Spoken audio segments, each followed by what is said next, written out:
Est-ce que le temps qui passe, les années qui passent, pour vous, c'est un problème? Non, pas du tout. Non, pas du tout. Je n'y pense pas, absolument pas. Je trouve que c'est le juste déroulement et normal de la vie. Qu'est-ce que c'est que vieillir, exactement? C'est beaucoup de choses à la fois. Bienvenue dans le 3e épisode du podcast Des histoires d'hier pour demain. Comme toujours, on vous emmène dans les villes et les villages de l'Essonne pour partir à la rencontre de ceux que l'on appelle nos aînés, nos anciens ou encore nos seniors. Dans ce podcast original du Républicain de l'Essonne, nous allons tenter d'encourager la société à changer le regard sur le vieillissement et à prendre soin de nos anciens. Je m'appelle Aurélie et avec mon collègue Robin, nous prenons aujourd'hui la direction du village d'Ancy-sur-École. Parfait, après on va suivre, alors on va faire un reportage où on est facile. Voilà. Depuis plus d'un an, la municipalité d'Ancy-sur-École a mis en place un concept enrichissant, à la fois pour les seniors, mais aussi pour les plus jeunes. Des repas intergénérationnels à la cantine de l'école du village. Tous les 15 jours, une poignée d'anciens y partagent un déjeuner avec les écoliers, tout juste sortis de classe. Au menu du jour, pastèques, nuggets de volaille, gratin de chou-fleur, mais aussi et surtout une ambiance électrique, loin du quotidien. Les enfants sont adorables. Arlette, 79 ans. Est-ce qu'ils ont besoin de ça ? Je me suis posé la question, à quoi ça pouvait servir ce genre de manifestation là ? Mais c'est pas mal. Parce que les enfants, en sortant de l'école, ont besoin de crier, de tout ça. Alors je pensais que la présence des personnes âgées, ça allait les calmer, mais non, ça les calme pas du tout. Après, il y a aussi des amis qui viennent tous les lundis, toutes les dates. Un lundi sur deux, bien sûr. Ouais. On est devenus complices avec eux, on les aime. C'est parfait. La jeunesse du projet, c'est que la tradition ici à Ancy. Bruno Delcourt, maire d'Ancy-sur-École. Chaque année, pour Noël, on offre un colis repas aux anciens, donc un repas de Noël, et les enfants des écoles écrivent une petite carte de Noël personnalisée. Donc chaque enfant écrit à un ancien. Il y a à peu près autant d'anciens que d'enfants.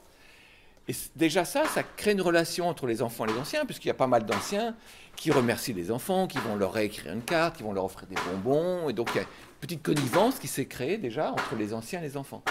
Et donc on s'est dit, allons plus loin, proposons aux anciens et aux enfants de partager un repas de temps en temps, pas tous les jours, mais je dirais une fois par semaine ou une fois tous les 15 jours.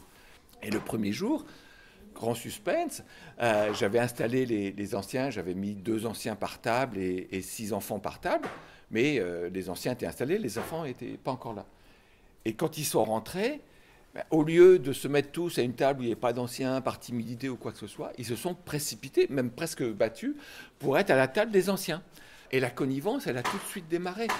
Tu peux nous dire sur Arlette pourquoi tu es venue manger avec elle? Parce que déjà, je la trouve très gentille, sympa. Et j'ai une complicité avec elle que, franchement, je ne pensais pas avoir avec n'importe quelle autre personne. Enfin, personne senior, je veux dire. C'est pour ça. Et c'est vrai qu'il y a des enfants spontanément qui viennent vers une grand-mère, quoi, vous voyez.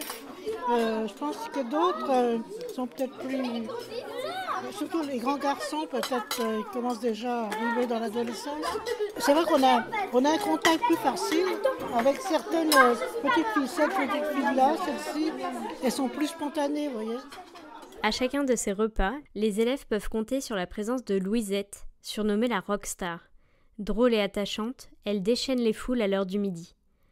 À 98 ans, c'est la doyenne du village. Parce que Louisette, c'est ma personne âgée, ma préférée. Elle est comme ma grand-mère. Oh, merci. Vous savez quel âge elle a, Louisette ? Attends, moi je dirais 94 ans. Dans les 90. Dans les 90. Quel âge que j'ai ? Alors, et vous pouvez le savoir. Alors, 62. Non, 65. Moi, tout à l'heure, j'ai entendu Louisette parler à Madame Dupuis et il y a eu un chiffre. Donc moi, je dirais 98 ans. non, Bruno, ça va. Ah non, Louisette, 98 ans. t'as pas intérêt à dire quelque chose.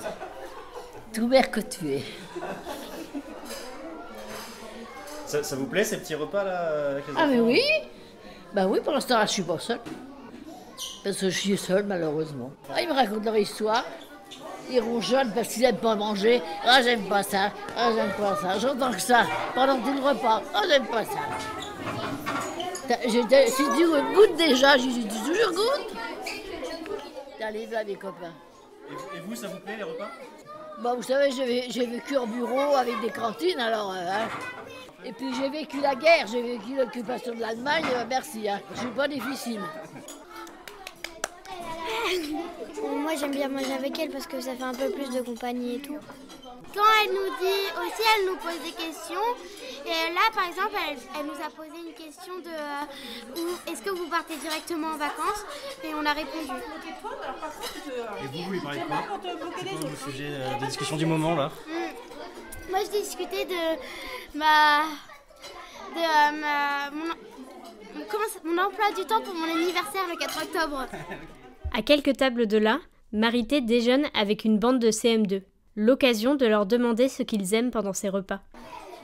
On peut parler avec les personnes âgées et ça nous change d'habitude quand on parle entre nous. Surtout de l'école et on se raconte des petites histoires aussi. C'est très agréable de manger avec les enfants. Marité, 75 ans. Ils me connaissent un peu plus parce que je suis souvent dans l'école aussi. Mais disons qu'avec eux, ils me racontent leurs petites histoires. Ou alors là, les grandes filles là, vont partir au collège. Je leur ai demandé quelles étaient leurs impressions, leurs sentiments. Elles ont visité le collège, donc c'est sûr que ça va leur faire un changement de vie. En passant de table en table, il apparaît que jeunes et seniors passent un moment agréable. Mais pour l'équipe éducative, comme pour la mairie organisatrice, le concept de ces repas intergénérationnels va bien au-delà.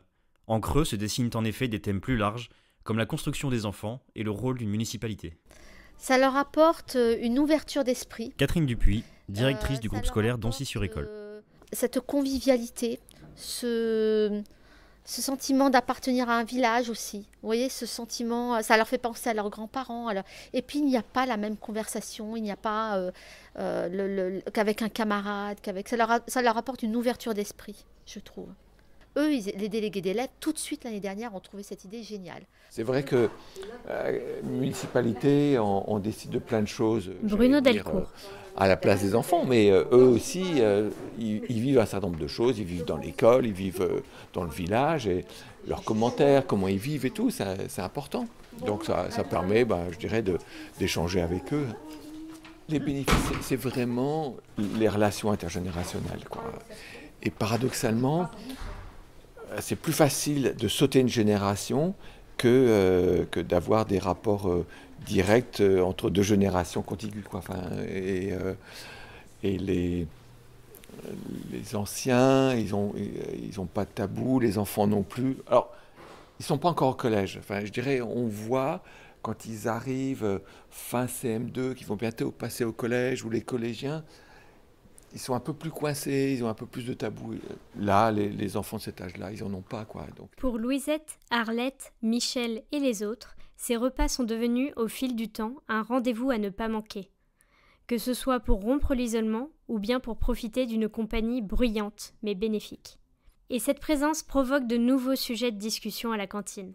Le jour de l'enregistrement, c'est une bien bonne nouvelle qui fait les grands titres. Monique fait son grand retour à la suite d'une chute malencontreuse et de quelques semaines d'absence. Preuve du lien qui s'est créé entre les anciens et les jeunes d'Ancy-sur-École, les écoliers se sont mobilisés pour souhaiter un bon rétablissement à leur partenaire de déjeuner.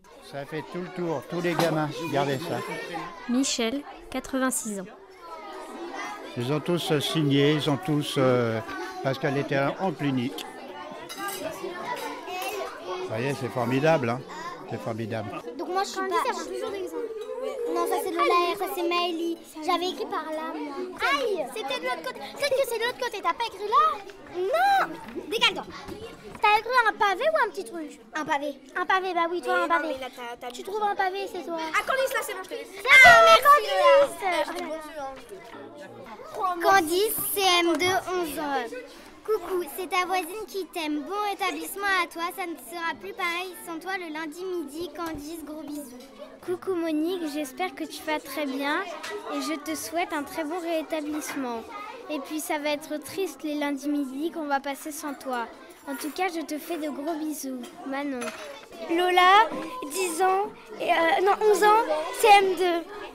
Coucou Monique, j'espère que tu vas bien et que tu n'as pas trop mal. Gros bisous. Pour Monique, de la part de tous les enfants et les adultes de l'école, un bon rétablissement à toi, on te donne toute notre force. C'est la première fois que je cherche de la clinique.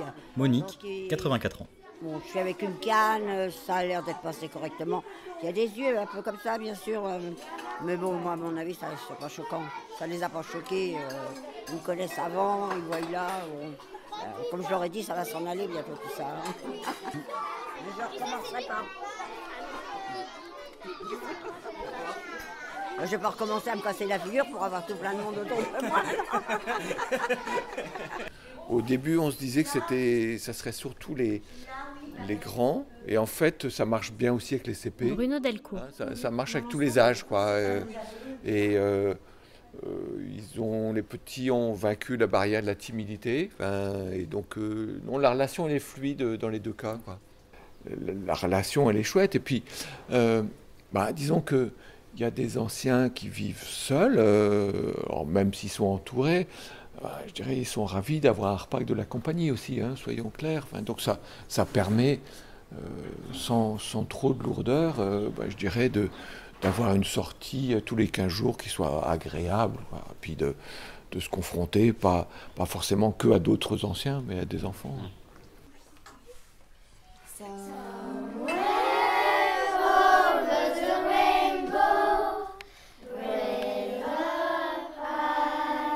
C'était Des histoires d'hier pour demain, un podcast du Républicain de l'Essonne réalisé par Aurélie Corvisi et Robin Lange, sur une idée originale de Mélina Fritsch et Aurélie Corvisi.